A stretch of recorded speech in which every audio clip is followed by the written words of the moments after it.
Pagi. Baik, pada pertemuan kali ini alhamdulillah ya saya bisa hadir karena minggu lalu mohon maaf sekali ada rapat mendadak sehingga tidak bisa hadir begitu. Dan pada kesempatan kali ini mungkin kita baru akan berkenalan gitu ya dengan apa itu teknik peramalan daya listrik begitu. Dan saya harap rekan-rekan semua, dari tugas-tugasnya kemarin sudah saya cek sekilas, tapi belum saya berikan feedback kembali gitu. Dan saya rasa mostly kalian semua sudah paham gitu ya secara general itu apa saja sih input-input ataupun output dari peramalan daya, dan ada beberapa yang bisa menjelaskan dengan benar gitu ya beberapa teknik peramalan daya.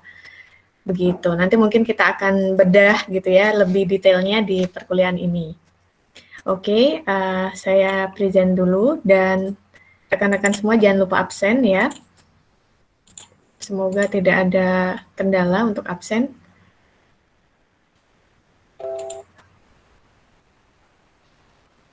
Oke, sudah terlihat ya PPT saya?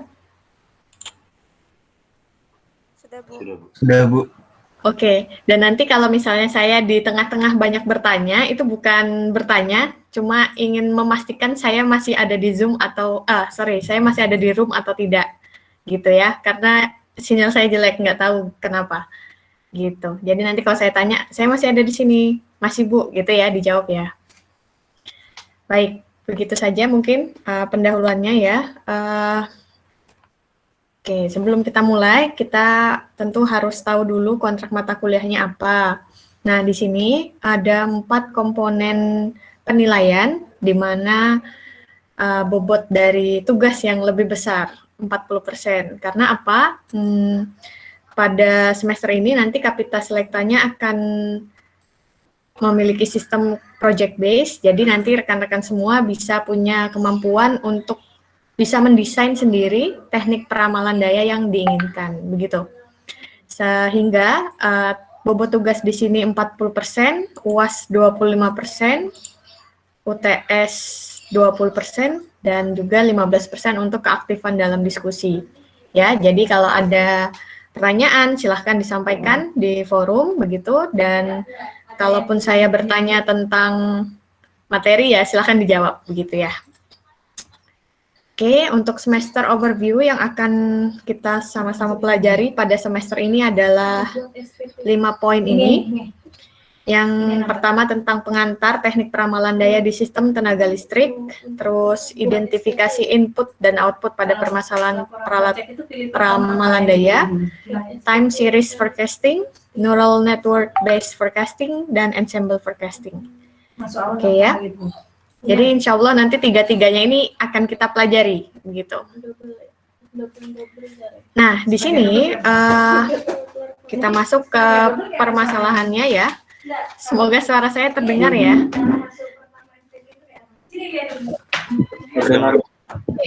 Oke, baik. Oke, pertama tentang peramalan daya tentu kita harus tahu dulu. Sebenarnya ada berapa banyak sih model peramalan daya, ya kan?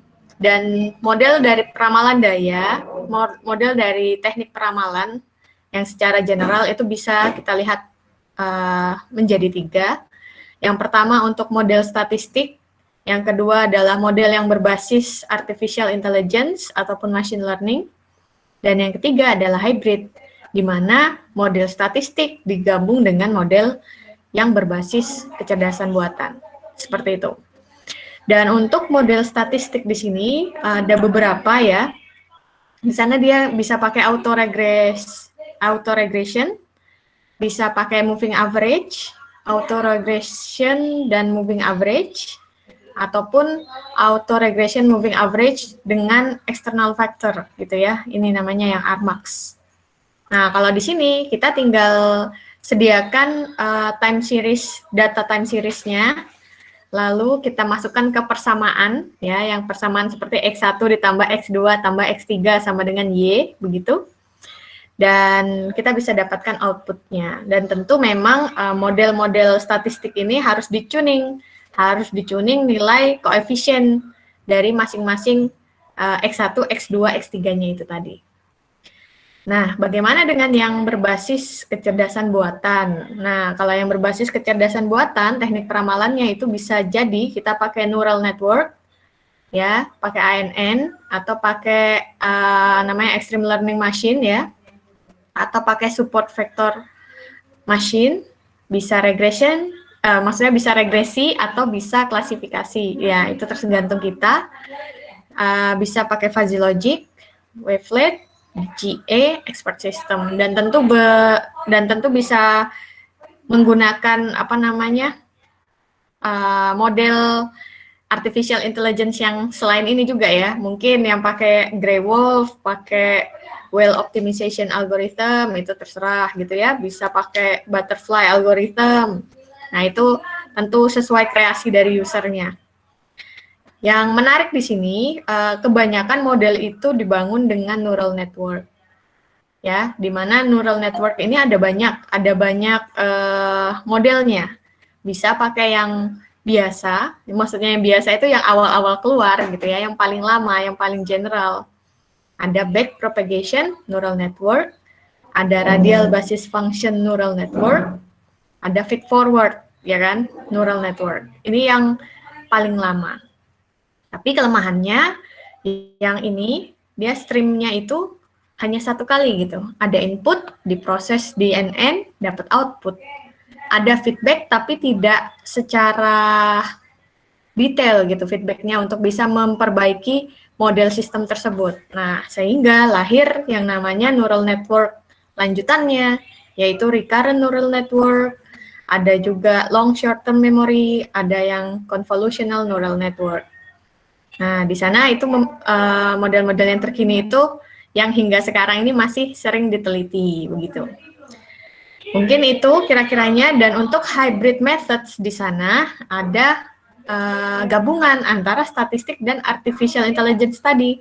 Kan yang di sebelah sini ada koefisien-koefisien yang harus dicuning. Nah, di mana pencuningan koefisien ataupun weight dari masing-masing model bisa dibantu dengan artificial intelligence. Mungkin itu gambaran singkatnya ya, nanti kita lihat di belakang.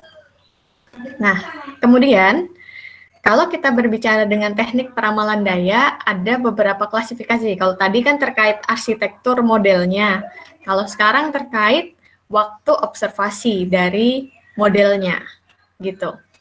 Waktu observasinya itu gimana? Nah, jadi ada teknik peramalan daya yang dikhususkan untuk periode yang sangat singkat, kurang dari 1 jam.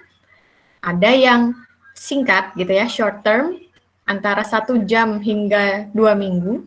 Ada medium term, antara 2 minggu sampai 3 tahun. Dan kalau prediksinya untuk prediksi yang lebih dari 3 tahun gitu, itu namanya prediksi dengan waktu observasi long term. Dan kenapa harus dibedakan menjadi 4 begini ya, menjadi 4. Nah, dan untuk yang 1 hour, 2 weeks, 3 years-nya ini sebenarnya nggak terlalu pakem gitu, tapi kebanyakan riset itu kalau kita lihat studi literaturnya, mereka menggolongkannya seperti ini karena ada fungsi-fungsi tujuan yang ingin dicapai, yaitu ini tadi, ada beberapa aplikasi yang ingin dicapai gitu. Kalau kita membuat teknik peramalannya, maka output dari peramalan kita itu akan digunakan untuk proses selanjutnya, subsequent proses. Proses apa? Nah, proses bisa jadi proses pembelian energi dari segi operator yang didistribusi ke operator transmisi, begitu ya. Ada juga bisa digunakan hasil peramalan kita itu untuk memplanning jaringan transmisi dan distribusinya. Terus ada lagi bagian yang demand side management. Jadi hasil daya kita itu, dengan kita mengetahui daya yang kita hasilkan berapa, begitu ya, kita akhirnya bisa mengelola daya-daya tersebut untuk kebutuhan kita. Nah, jadi ini namanya demand side management. Atau Khusus untuk yang very short term sampai ke short term, itu biasa digunakan untuk membantu proses operasional dari sistem tenaga listrik dan maintenance, perawatan dari sistem tenaga listrik. Dan biasanya kalau yang medium term ataupun long term memang untuk financial planning ya. Jadi yang ini nih kalau kita mau ngelihat apa? Ngelihat misalnya kita punya project renewable energy yang baru, terus kita mau lihat kira-kira dalam 25 tahun ke depan bisa menghasilkan berapa rupiahnya ya. Nah, tentu dengan untuk mengetahui berapa besar rupiahnya, kita harus tahu kan detail daya yang bisa dihasilkan itu berapa, bagaimana kurvanya, dan dari sana baru dihitung rupiahnya berapa. Nah, sehingga kalau kita arahnya ke planning finansial, biasanya teknik peramalan yang digunakan yang medium term ataupun long term. Tapi kalau untuk operasional, maintenance, ataupun demand side management, biasanya yang sering itu di sini kita pakainya yang short term.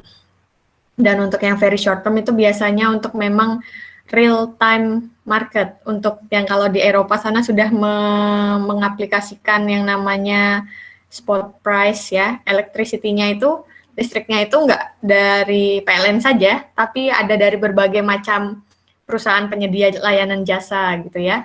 Sehingga tentu harganya pun macam-macam kan. Nah, untuk bisa gimana ya, mengakumulasikan ataupun memformulasikan saya hari ini mau pakai daya dari perusahaan A, apa B, atau yang PLN, tentu kita harus tahu dulu daya kita berapa gitu, dan akhirnya kita cocokkan dengan harga yang mereka tawarkan.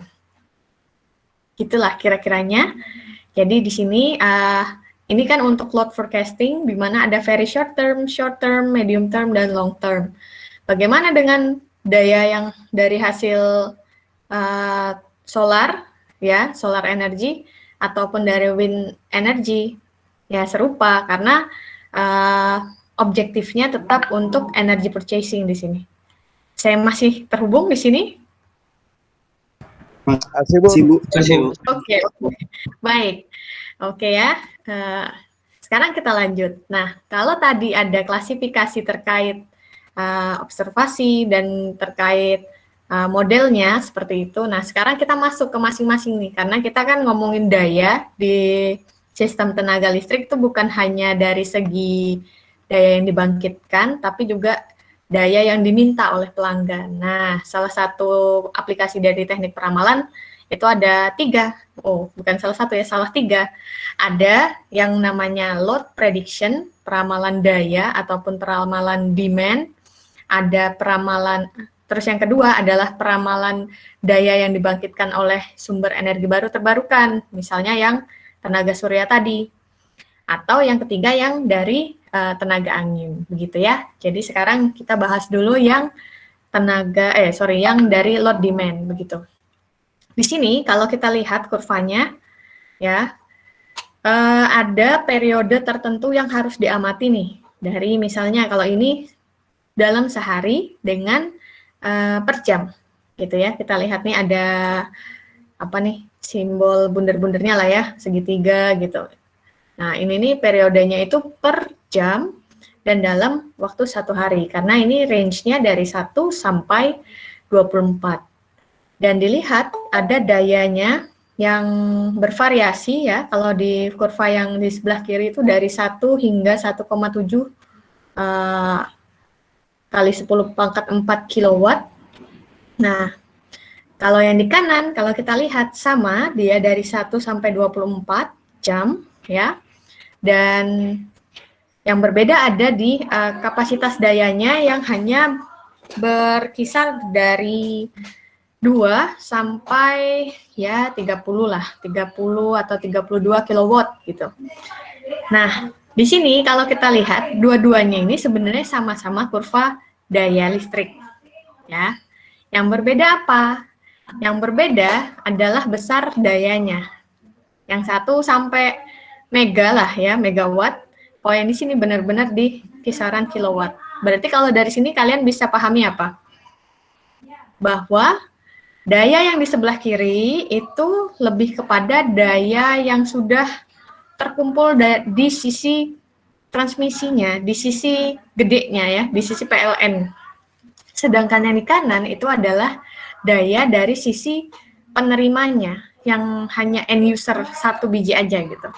Jadi kayak ini daya pelanggan satu orang, ini dibandingkan sama daya yang keseluruhan pelanggan PLN itu sudah disatukan, sudah dimonitoring dayanya. Sehingga tentu jumlah dayanya lebih besar, ya kan? Dan kalau kita lihat di sini, variasi yang ada di end user data gitu ya, data yang pelanggan itu lebih unik. Lebih uniknya gimana? Dari hari ke hari bisa jadi pattern-nya itu berbeda. Variasinya itu berbeda dari hari ke hari. Jadi kayak ketidakpastian di dalam dayanya itu sangat besar, variasinya sangat besar kalau beban tersebut itu adalah beban satu pelanggan saja atau pelanggan-pelanggan yang kecil gitu. Berbeda kalau kita melihatnya data sistem, electrical power dari sebuah sistem yang besar. Karena total dayanya itu udah kayak terjumlah ya, ada sumnya sudah tersum. Sehingga apa? Variasinya jadi lebih kecil.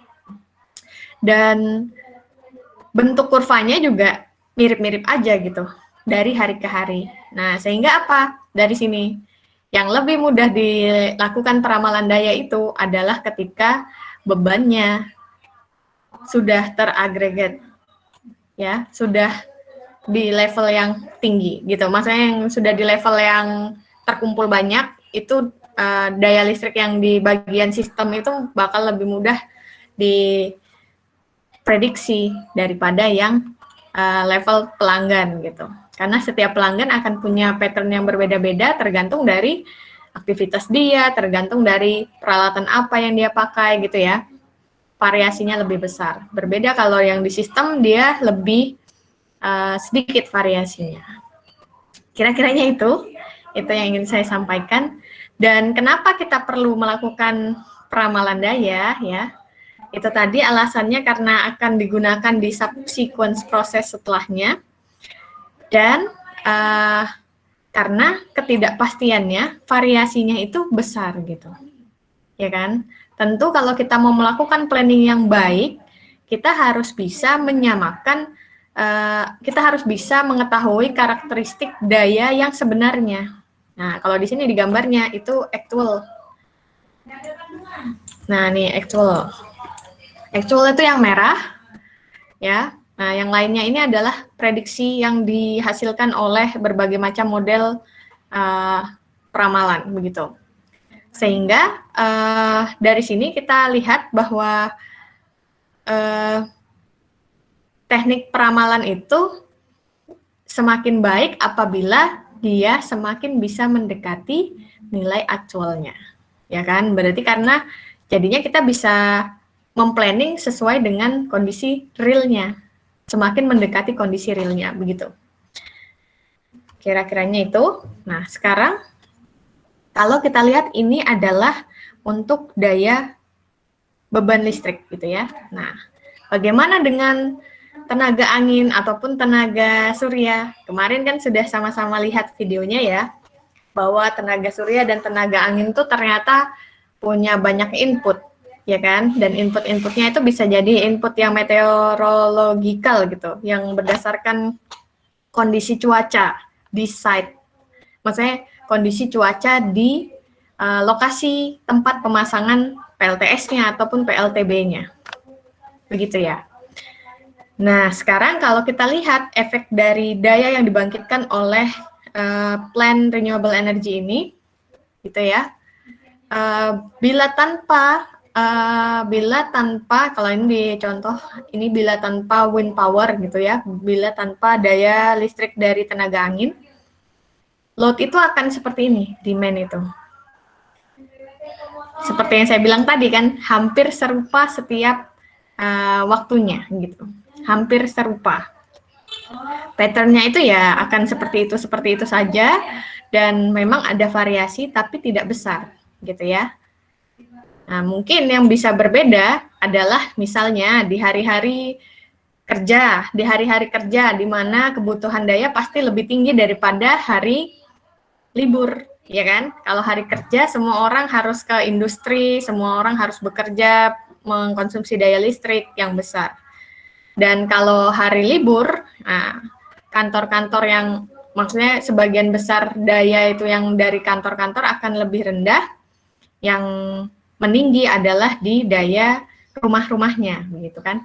Sehingga mungkin ini bisa kita lihat kalau di 1, 2, 3, 4, 5 hari pertama dia cenderung tinggi, di 2 hari selanjutnya dia cenderung rendah. Bisa jadi ini yang pertama adalah weekdays, yang kedua ini adalah weekend, Saturday dan Sunday, gitu ya. Nah, ketika daya dari tenaga yang renewable energy itu masuk, apa yang bisa kita lihat di sana? Ketika daya renewable energy itu masuk, kan kita nggak bisa memastikan nih daya yang dibangkitkan berapa, dan tentu akan selalu berubah-berubah tergantung dari faktor cuacanya, betul kan?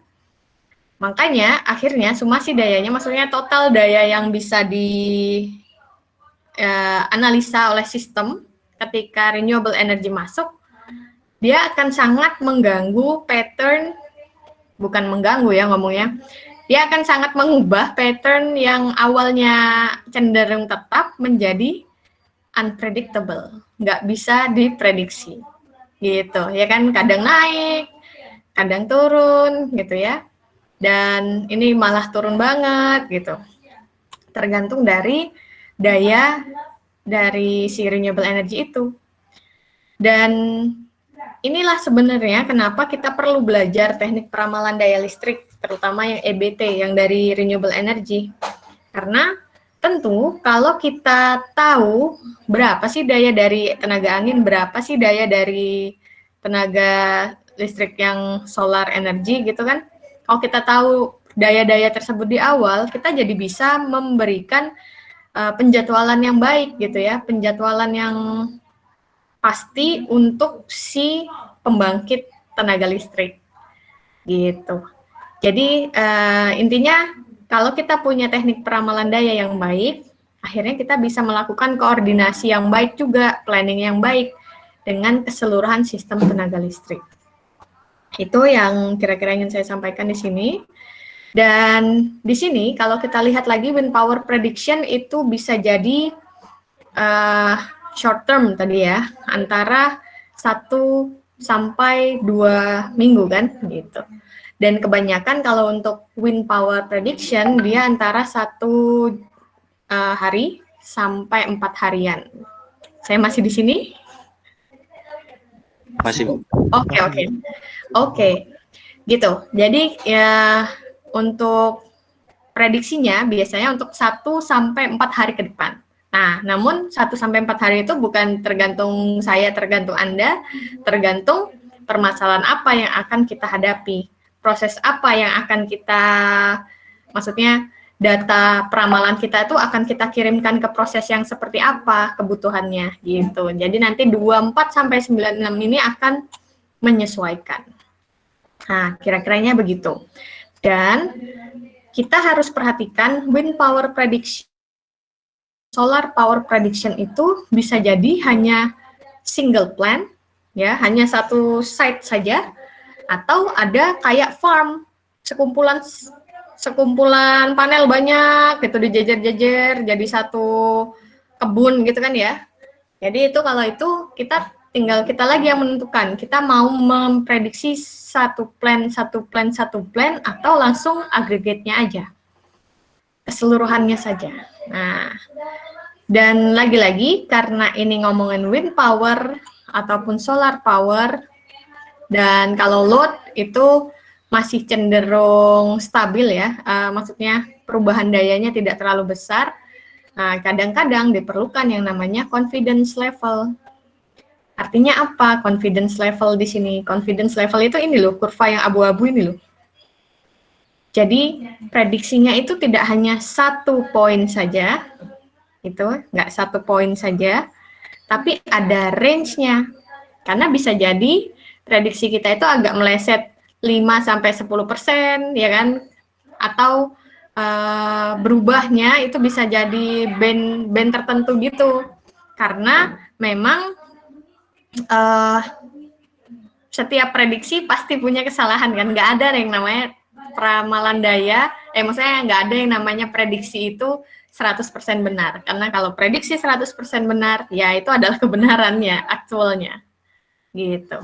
Sehingga kadang diperlukan juga kita membuat bukan hanya point forecasting, tapi ada confidence levelnya.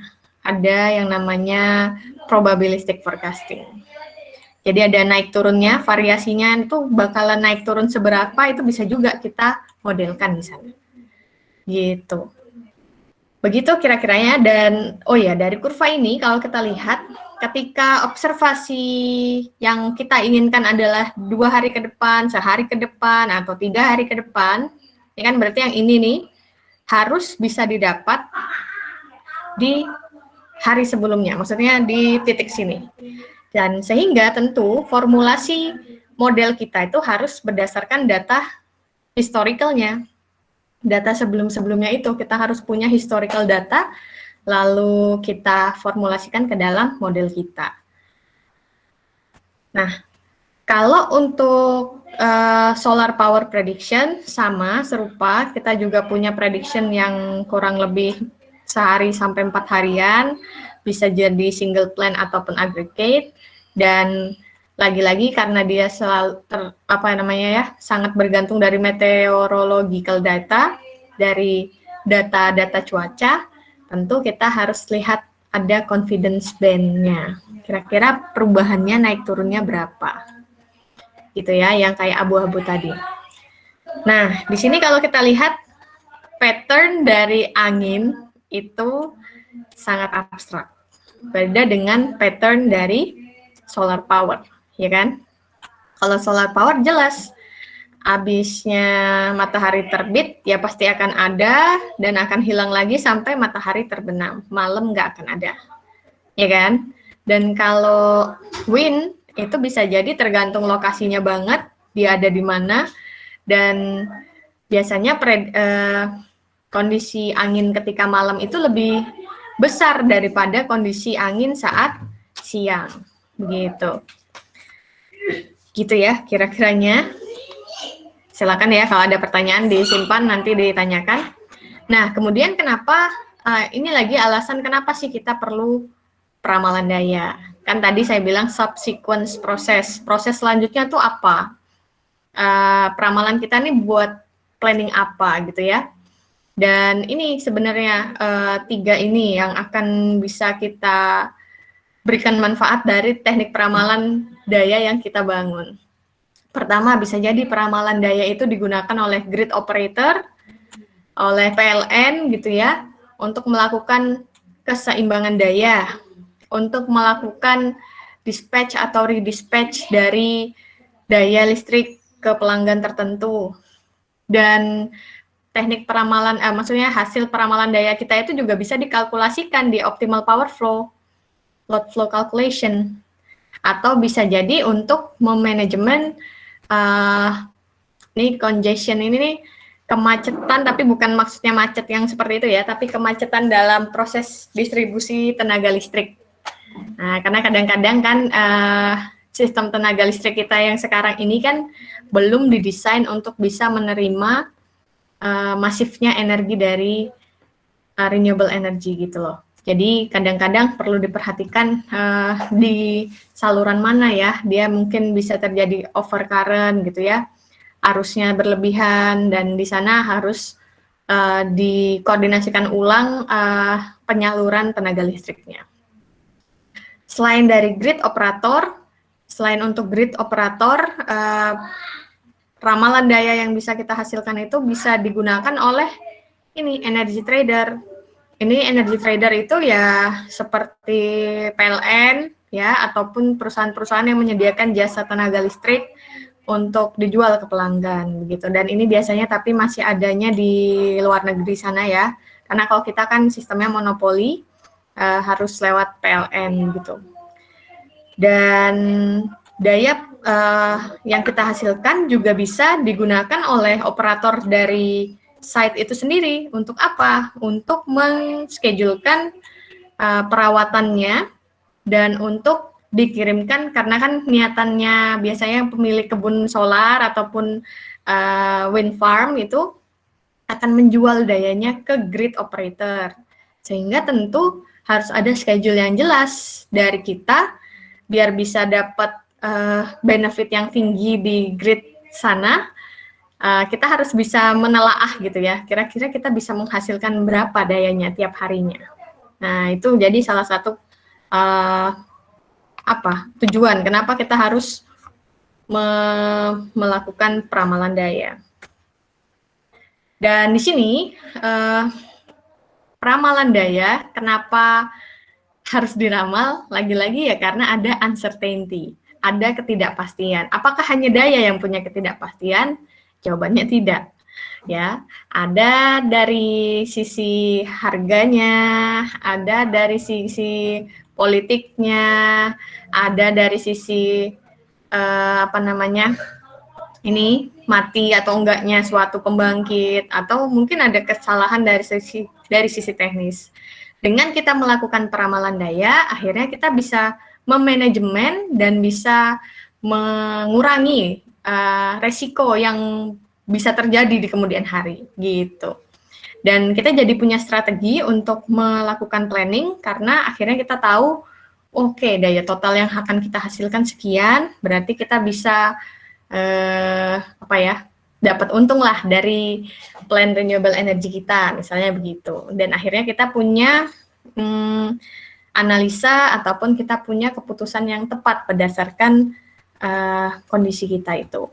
Jadi peramalan daya ini bagus untuk planning, untuk risk management, dan untuk operation scheduling, begitu. Nah, ini serupa, mirip yang short term, very short term, medium sama long term ya. Jadi manfaatnya ya ada di pasar listrik sana, di pasar energi. Ya, pasar energi maksudnya kalau ada jual beli listrik lah, intinya begitu. Dan subsequent proses yang akan mengolah daya listrik itu tuh ya karena ada yang real time market, ada pasar yang real time, dan ada day ahead market. Makanya di sana peramalan daya biasanya ada di versi yang day ahead market, gitu. Nah, di sini lagi-lagi ini term yang listrik banget ya. Jadi ada yang namanya day ahead market, ada yang namanya real time market. Kalau day ahead market biasanya untuk unit komitmen gini, dan untuk menjadwalkan pembangkit mana nih yang harus bekerja besok, gitu. Kalau untuk real time market biasanya ketika kita kan sudah ngasih jadwal day ahead nih ke sistem operator, kita sudah ngasih jadwal yang untuk hari besok. Sekalinya pada hari besoknya itu, pada kenyataannya dayanya ini masih kurang, atau dayanya ini berlebihan. Nah, di sanalah real time marketnya bekerja. Untuk apa? Kalau dayanya ternyata kurang, berarti harus ditutup nih gap kekurangan dayanya. Berarti mungkin pembangkit yang A ditelepon untuk bisa mengalirkan daya listrik, atau operator menelpon wind farm 1 untuk ayo masukin dayanya biar gapnya ini ketutup, gitu. Dan bisa juga ketika ada gap antara energi yang dibutuhkan dengan energi yang bisa disuplai, operator itu di sistem yang besar dia akan menyalakan generator yang fast start, gitu ya. Bisa jadi gas turbine atau bisa jadi yang renewable energy itu. Kalau siang berarti solar energi yang masuk, kalau malam ya bisa jadi wind turbine yang masuk, atau solar energy ataupun wind turbine yang equip dengan baterai, begitu. Gitu ya kira-kiranya. Saya masih tergabung kan ini? Masih, Bu. Oke, baik. Nah, sekarang salah satu lagi sistem itu kenapa kita butuh energi, maksudnya teknik peramalan daya ya. Karena kita jadi bisa membentuk energy management system. Di mana energy management system ini kita harus memperhatikan daya dasarnya yang dibutuhkan berapa, daya dari sistem renewable energy itu berapa, kira-kira daya kalau ternyata perlu mengisi gap dengan cepat itu kita punya nggak fast start generation, gitu kan ya. Dan ini dari sisi supply-nya. Nah, namanya manajemen energi tentu dan di sistem tenaga listrik kita harus perhatikan supply harus sama dengan demand, ya kan?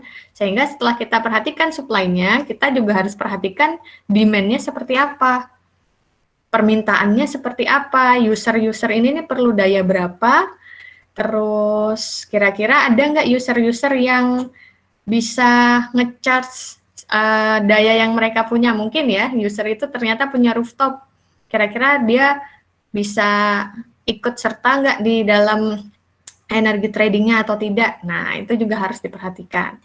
Jadi dari sini kalau kita lihat sebenarnya ya kita bisa melakukan schedule jadwal dengan sistem yang day ahead ataupun real time di dua lini ini, entah itu di supply, entah itu di demand, ya kan? Dan dari sini nih sebenarnya kayak kita harus tahu jadinya daya-daya yang bisa dibangkitkan itu apa, demand-nya apa. Dan dari sana jadinya kita tahu kan bahwa kita jadinya harus tahu nih kekuatan daya yang bisa dibangkitkan dari sistem renewable energy itu berapa, dan ternyata kita juga perlu tahu forecasting untuk bebannya itu seperti apa. Nah, di sini kita jadi paham bahwa ternyata bukan real time ya, load forecasting itu diperlukan. Wind power forecasting itu diperlukan, solar power forecasting itu diperlukan, gitu. Karena memang kita itu diperlukan agar bisa melakukan energy management system. Nah, untuk day ahead scheduling di sini kita perlu tahu statistical information, informasi yang ada dari supply yang tidak pasti ini nih bagaimana gitu. Apa saja sih yang mempengaruhi daya, maksudnya pembangkitan daya dari sistem renewable energy. Apa saja sih informasi yang dibutuhkannya, dan akhirnya dari sana kita bisa tahu daya output yang dikeluarkan tuh berapa, gitu kan? Baru dari daya ramalan daya yang kita bisa berikan itu kita kirim ke energy procurement, ke PLN gitu. Nah, dari sana akhirnya nanti intinya peramalan daya kita itu dibutuhkan untuk subsequent proses tadi. Nah, kemudian kalau itu dari sisi supply, dari sisi yang day ahead schedulingnya. Kemudian untuk real time scheduling di sini, real time yang tadi mengisi gap yang bisa jadi kurang, bisa jadi lebih itu kan. Di sana kita juga harus tahu kebutuhan daya di beban itu berapa. Dan kira-kira ada nggak energy user yang akan memberikan daya, tidak hanya untuk meminta daya, dia jadi prosumer sistemnya itu. Prosumer itu apa? Ya dia produser, tapi dia juga consumer, gitu ya. Nah, sekarang ini karena ada renewable energy, jadi kita tidak bisa terkotak-kotakan jadi pelanggan saja atau jadi produsen saja. Tapi bisa jadi kita dua-duanya. Karena kita memang masih membutuhkan daya dari grid, tapi kita bisa mengirim daya ke grid, gitu. Itu namanya prosumer. Nah, jadi itu kira-kiranya ya salah satu wawasan kenapa kita harus belajar peramalan daya listrik. Nah, sekarang kita masuk nih ke forecasting model. Kalau kita lihat teknologinya itu simple saja. Kita lihat ada input, kita lihat ada proses, dan akan menghasilkan output. Nah, untuk bisa menghasilkan output yang baik, tentu harus ada review dari output tersebut. Apakah model ini sudah benar apakah output yang diharapkan sudah sesuai. Nah, hal-hal tersebut akan menjadi feedback untuk mengupdate ataupun mengupgrade model forecasting kita. Gitu. Nah, di sini kalau dilihat input, bisa jadi input ini harus bukan hanya data inputnya apa, tapi juga harus dilihat permasalahan apa sih, tujuan apa sih yang mau kita lakukan. Tujuan dan permasalahannya ini ya tergantung dari apa gitu ya, maksudnya untuk energi trading kah, untuk energi manajemen sistem kah, atau untuk apa, sehingga kita akhirnya bisa menentukan kita tuh maunya yang short term, atau mau yang long term, atau mau yang apa, gitu. Dan dari sana kita jadinya bisa menentukan inputnya berarti apa ya yang harus kita lakukan. Periode inputnya ini yang kita perlukan data harian, data tahunan, atau data per jam, gitu. Nah, kira-kira itu untuk input. Kalau proses di sini tentu yang tadi ya, kalau ini berdasarkan yang klasifikasi di awal, bisa jadi kita mau pakai yang model statistik, atau model yang berbasis AI, atau model hybrid. Nah, itu juga tergantung tergantung kita sebagai programmernya. Dan untuk output ya itu tadi yang perlu diperhatikan harus gimana caranya bisa serupa dengan nilai aktualnya. Dan nanti ada proses yang namanya proses review, apakah proses maksudnya forecasting tekniknya ini udah benar apa enggak gitu. Nah, apa aja sih elemen yang ada di forecasting technology gitu? Ada 7, di mana yang sudah disebutkan tadi di awal. Yang pertama ya, kita harus tahu dulu masalah dan objektifnya apa, baru dari sana kita bisa tentukan inputnya apa, dan ini forecasternya siapa. Forecaster itu ya siapa yang memerlukan proses peramalan ini, apakah PLN, apakah kita yang sebagai user, ataukah kita sebagai company gitu ya. Jadi ini role-nya apa. Lalu yang keempat, akhirnya kita bisa menentukan nanti ketika kita sudah tahu peranan kita di sini ini mau sebagai apa gitu kan, akhirnya kita tahu ya tujuan kita nanti mau memforecast apa itu dalam periode waktu berapa dan berapa hari peramalan yang kita perlukan. Dari sana kita bisa menentukan proses forecasting apa, dengan model apa, dan untuk menghasilkan itu tadi tujuannya, mau berapa hari hasil ramalannya itu. Nah, dari sana setelah kita tahu satu flow gitu ya, stream dari input, proses menuju output, akhirnya kita juga bisa tentukan model evaluasinya seperti apa.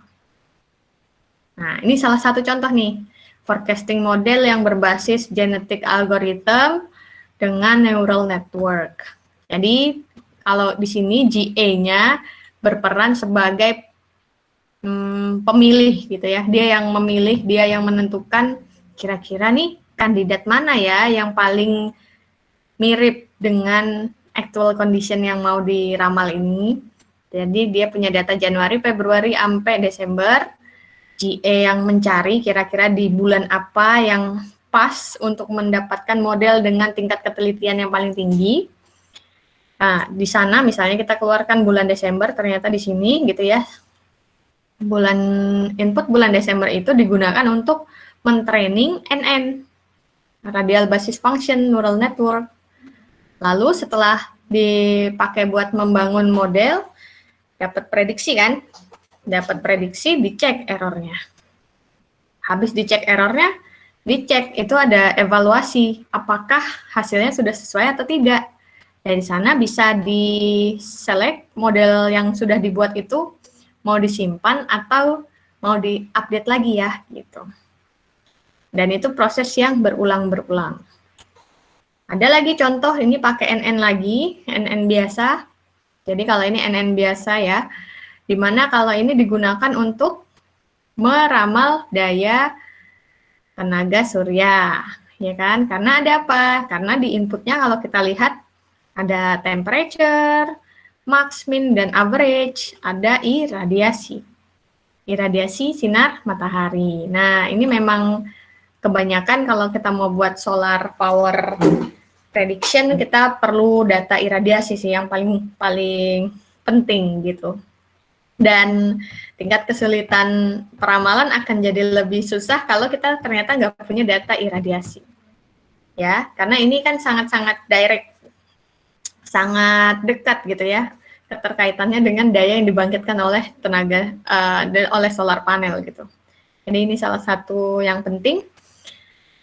Nah, untuk mengetahui ini penting atau tidak, temperatur rata-rata ini penting atau tidak, ini pun penting atau tidak, itu tidak semata-mata hanya dari studi literatur, oh kebanyakan pakai ini nih, makanya berarti ini yang paling penting. Tidak seperti itu, tapi ada cara-cara yang bisa menentukan.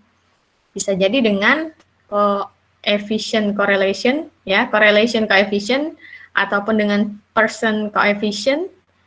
Jadi dilihat kedekatan pattern dari masing-masing input ini dengan outputnya. Apakah dia memiliki tingkat keselarasan yang tinggi atau tidak? Kalau iya, berarti dia bisa dijadikan input di sini. Begitu ya. Dan di forecasting model ini kalau NN base yang menarik yang bisa dikulik lagi selain dari input, kita bisa tentukan nanti banyak hidden layer-nya berapa ya kira-kiranya. Dan kemudian kita pakainya yang satu layer saja apa 2 layer gitu ya. Atau berapa neuron yang ada di dalamnya, atau mungkin kita pakainya yang RBF atau yang CNN ya, begitu. Itu jadi banyak variabel yang bisa dipilih. Nah, kalau ini terkait ensemble forecasting model. Saya masih di sini? Masih, Bu. Oke, baik. Maaf ya. Oke, terima kasih. Nah, di sini ensemble forecasting model kalau dilihat apa yang berbeda dari yang sebelum-sebelumnya. Kalau yang sebelum-sebelumnya itu hanya satu model saja yang dibuat, ya kan? Kalau ensemble, namanya juga ensemble. Ensemble itu artinya apa tuh? Grup gitu ya, dikombinasikan untuk menjadi satu. Nah, di sana berarti kalau kita ngomongin tentang ensemble forecasting model, akan ada banyak forecasting model. Jadi kita akan membangun banyak forecasting model, lalu dikombinasikan menjadi satu agar bisa mendapatkan prediksi yang kita inginkan. Jadi bisa jadi kalau site-nya itu banyak, nah site-nya itu yang dipecah. Jadi satu part site tertentu, misalnya building satu punya satu forecasting model sendiri. Karena kan saya bilang juga tadi bahwa load prediction itu kalau sistemnya besar, dia akan variasinya sedikit. Kalau sistemnya banyak, sistemnya maksudnya kecil-kecil gitu ya, pelanggan, maka variasinya akan besar. Nah, kenapa dibuat per building atau kenapa dibuat per pelanggan? Agar si forecasting model bisa menangkap karakteristik sistem yang unik gitu. Jadi tiap yang unik-unik ini dibuat satu forecasting modelnya sendiri. Lalu dari sana ketika kita sudah ada modelnya, nah prediction ini akan dijadikan pilihan, ya, akan dijadikan pilihan oleh ensemble forecasting model, mau dipakai atau mau diabaikan begitu. Jadi kayak forecasting modelnya itu kalau sudah ada banyak pilihan, bisa jadi ensemble forecasting model itu akan mengagregate semuanya, diagregate semuanya baru di average gitu, atau bisa jadi hanya model-model yang dianggapnya dekat dengan output yang diharapkan yang dipilih, lainnya dinolkan koefisiennya. Nah, kira-kira gitu. Sehingga nanti bisa didapatkan output yang diharapkan. Nah, ini tadi kenapa saya bilang bahwa pemilihan input itu tidak, kadang ada hunch ya dari si programmernya, ada kayak insting sendiri, kayaknya ini nih yang paling penting dengan ini, dengan ini, dengan ini. Tapi itu kan insting ya, tidak ada dasar hukumnya, tidak ada kalkulasi yang jelas, analisisnya tidak jelas. Sehingga kita perlu bantuannya Pearson correlation ini. Dia adalah koefisien untuk mengukur korelasi hubungan antara nilai aktual dengan nilai prediksi. Bisa jadi Pearson correlation ini juga digunakan untuk memilih input-input apa saja sih yang cocok dengan actual value yang kita harapkan. Nah, nanti dari sana kan akhirnya dari beberapa pilihan bisa mengerucut jadi 3, jadi 2 gitu ya, dengan bantuan Pearson correlation. Nilai yang tertinggi yang diambil, diurutkan aja gitu. Nah, salah satu cara juga untuk memilih input apa sih yang cocok, selain kalau untuk memilihnya dia bisa pakai Pearson correlation, bisa pakai correlation coefficient yang ada di MATLAB gitu. Dan pada pengaplikasiannya ada beberapa model itu yang ternyata sensitif dengan data, ya. Sehingga apa? Sehingga kita nggak bisa, misalnya kita dapat data daya itu tadi kilowatt gitu ya, dan kita dapat data temperatur berarti unitnya adalah Celsius, gitu kan, banyak. Lalu langsung kita masukkan ke dalam model neural network-nya. Nah, neural network itu bisa jadi nanti menghasilkan nilai yang jelek prediksinya. Karena apa? Karena sistem di dalam neural network, kalau kita pakainya toolbox MATLAB, dia itu sensitif terhadap nilai yang tidak distandarkan. Jadi, ketika nilai-nilainya itu langsung dimasukkan tanpa adanya normalisasi menjadi 0 ke 1 atau menjadi max ke min gitu ya, neural network yang di MATLAB tidak akan bisa menghitung dengan baik.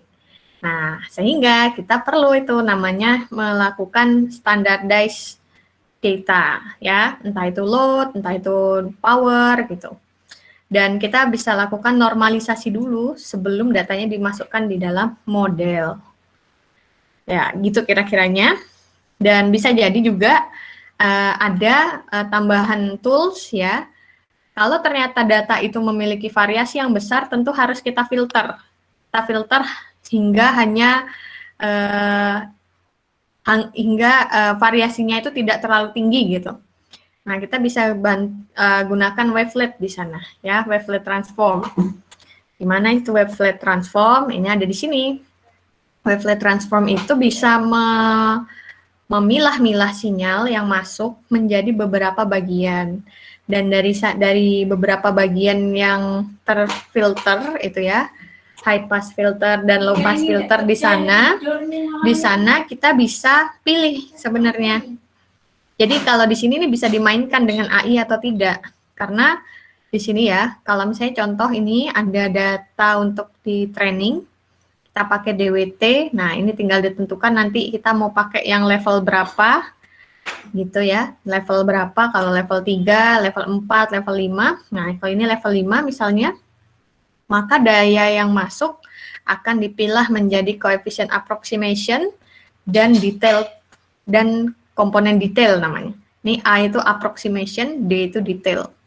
Dan dari sana, itu tergantung level yang kita pilih tadi, kalau 5 ya berarti akan ada 5 level, 1, 2, 3, 4, dan 5, dan ada ini, hasil filternya. Ketika A5, D5, D4, D3 sampai D1 ini disatukan, dia akan sama dengan X-train-nya ini. Nah, di sini bisa dimainkannya gimana? Kadang kita perlu hanya memilih beberapa komponen saja gitu, nggak semuanya, karena kalau semuanya ya ngapain difilter kan ujung-ujungnya kembali ke sinyal aslinya gitu.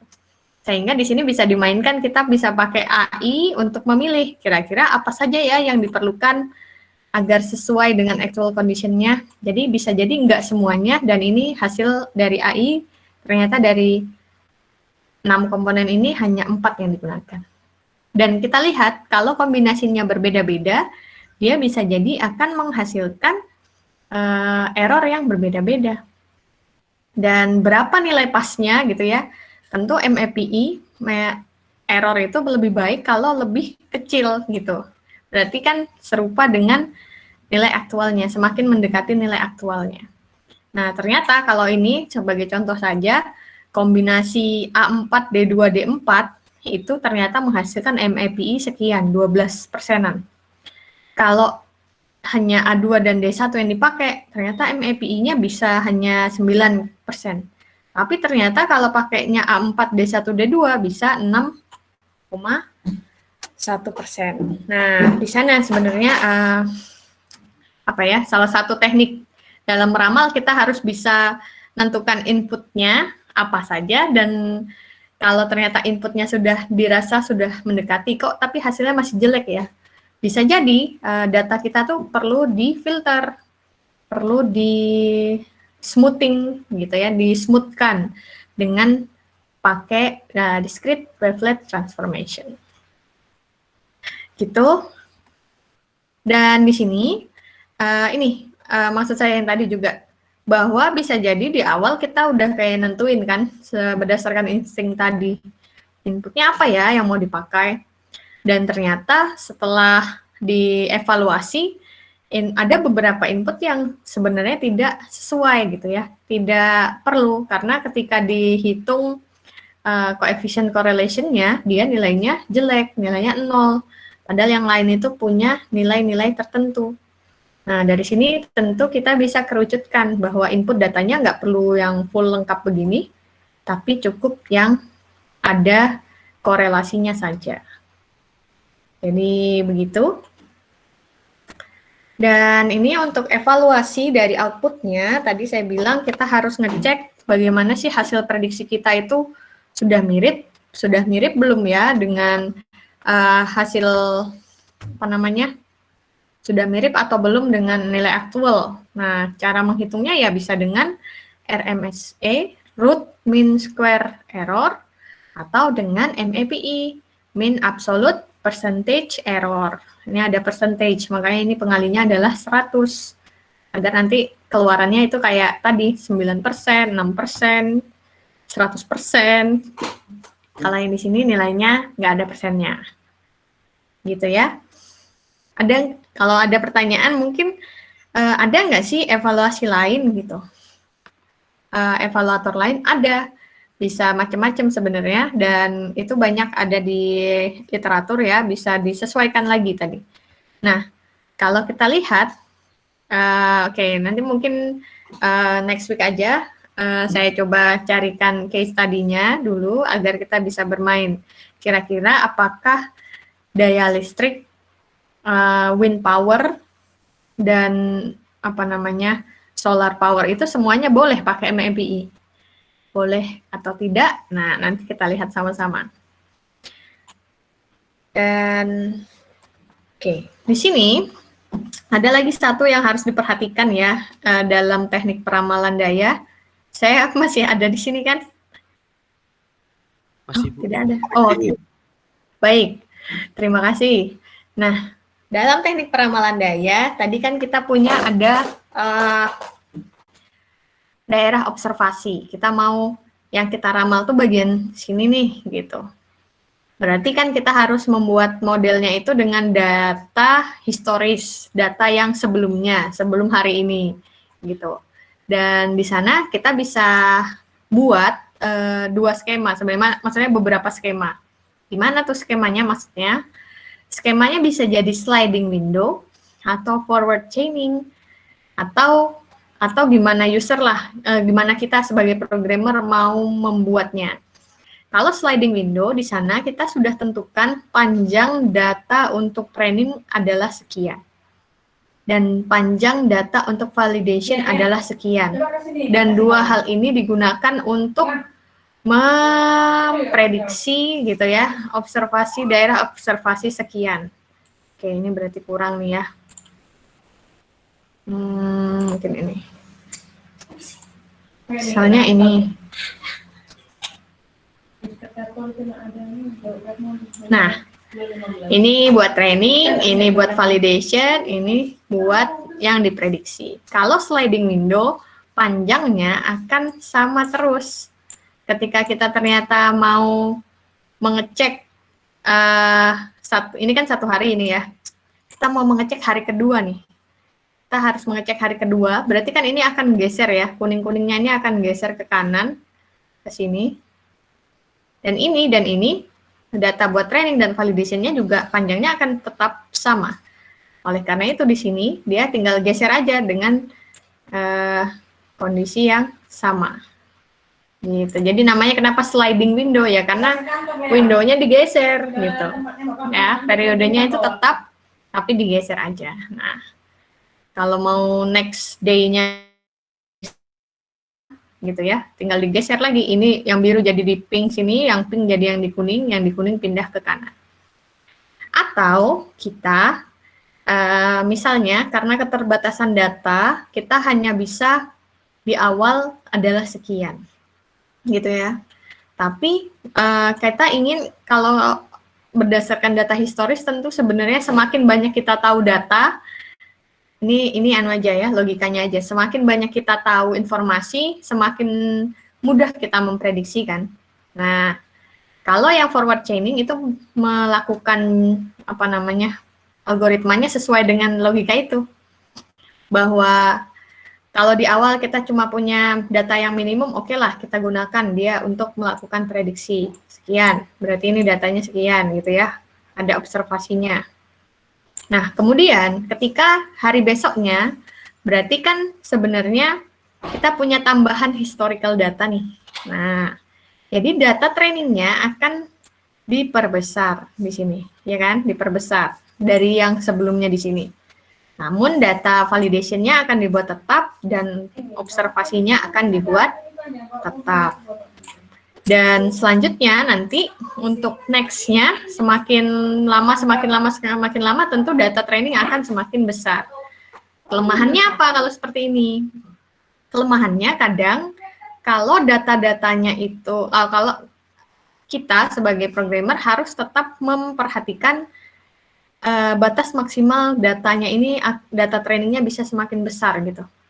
Ya, karena semakin besar saja kalau data tersebut tidak dikelaskan dengan baik, tentu tidak akan memperbaiki hasil prediksi juga gitu. Jadi tetap harus ada batasan-batasan atau syarat-syarat tertentu yang harus kita perhatikan di data trainingnya ini kalau kita pakai forward chaining. Gitu. Jadi ada dua alternatif ya, bisa pakai sliding window, bisa pakai forward chaining. Dan oke, next. Ini juga salah satu cara ya, cara sliding apa namanya? Cara menentukan observasi teknik peramalan. Ini semoga saya masih di sini ya. Kok bunyi-bunyi? Oh, tapi masih di sini berarti. Nah, kita bisa tentukan nilainya. Kita bisa tentukan periodenya gitu ya. Kalau yang ini, kalau kita lihat ini aplikasi apa? Forward chaining atau sliding window? Menurut kalian?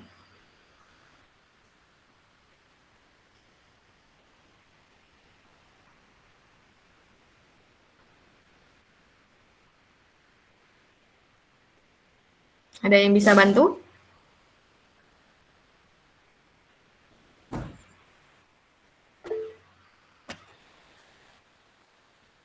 Ya, itu siapa ya?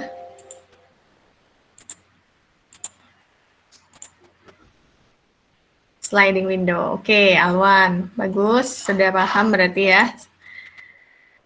Tunggu, kita kembalikan lagi. Betul, itu sliding window. Karena apa? Bisa open mic untuk cerita?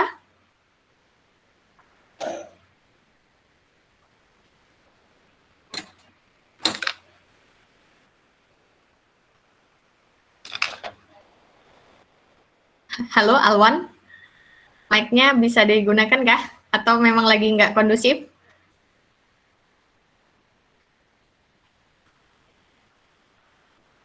Iki mamanya guru dikasih pakan gitu ya. Baik, berarti langsung saja ya saya jawab. Ini kenapa dia sliding window? Karena kalau kita lihat data untuk trainingnya adalah sekian, sudah ditentukan. Forecast periodnya juga sudah ditentukan. Dan ketika dia digeser sedikit untuk T1 di sini, kita lihat sebenarnya panjangnya ini panjangnya ini sama gitu ya. Dan ketika digeser lagi untuk T271 juga panjangnya itu sama. Nah, dari sana kita bisa tahu bahwa ini sliding window. Kalau dia yang forward chaining itu tentu biru-birunya ini jadi lebih banyak gitu ya, sampai sini, seret, gitu. Itu kira-kiranya.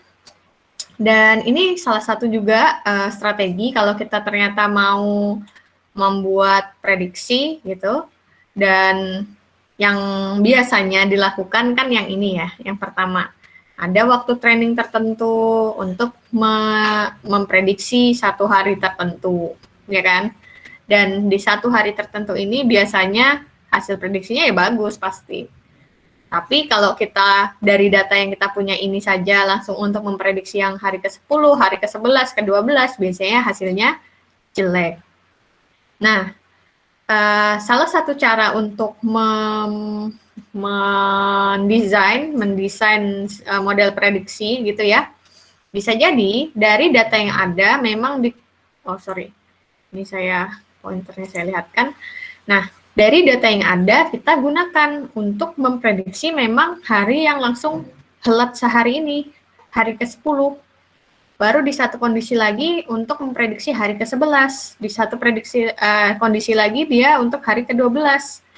Nah, dari sana baru setelah dites untuk testing pertama, kedua, ketiga, keempat, nah baru deh dicoba untuk testing di periode observasi yang panjang yang dari hari ke-9 sampai ke-12. Gitu. Jadi ini salah satu cara ya. Dan ada juga cara lainnya ya, bisa jadi tidak dibuat seperti ini, tapi pakai sliding window saja. Ya kan, karena biasanya memang testing untuk satu hari yang persis setelahnya itu akan bagus. Tapi error akan semakin meningkat kalau data untuk testingnya ini diperbesar gitu. Di hari ke-12 biasanya errornya akan lebih besar daripada hari ke-11, dan hari ke-9 ini akan jadi error yang paling kecil gitu. Jadi kalau pakai sliding window kan enggak ya. Semuanya akan bagus. Karena ya tinggal digeser, ini jadi bagus. Digeser lagi, ini yang jadi bagus. Digeser lagi, ini jadi bagus. Gitu kira-kiranya. Nah, sekarang karena rekan-rekan semua goalnya adalah nanti harus bisa membuat prediksi seperti itu. Nah, saya rasa kita bisa kerja dalam bentuk kelompok 5-6 orang. Saya nggak tahu di dalam kelas ini kayaknya ada 36-an orang gitu ya. Jadi mungkin bisa bikin 8 kelompok aja, atau kalau nggak cukup, kalau 5-6 ya berarti ada 6 kelompok gitu ya. Nanti dari awal sekali kita akan sama-sama membuat. Nanti saya berikan datasetnya, entah itu load atau entah itu PV. Nah, kalian mau yang mana? Mau lebih ke load forecasting apa PV forecasting? Nanti dari sana kita sama-sama buat yang time series, yang pakai ARIMA, maksudnya yang statistik, baru pakai yang NN, baru nanti statistik dan NN digabung jadi ensemble forecasting. Nah, jadi goalnya begitu. Jadi tentu mungkin lebih baik kalau dari awal ini rekan-rekan semua sudah membentuk kelompok sehingga tugasnya nanti bisa dikerjakan dalam bentuk kelompok gitu. Gimana? Ada tanggapan? Silahkan. Dan ada pertanyaan dari apa yang saya sampaikan? Silahkan. Oh ya, untuk yang sebentar, kalau untuk yang tugas kalian kemarin, mohon maaf ya, ini baru saya cek, tapi belum saya kasih feedback, jadi ditunggu aja nanti di LMS akan saya berikan feedbacknya, gitu. Silakan, jika ada pertanyaan dan tanggapan, dipersilakan.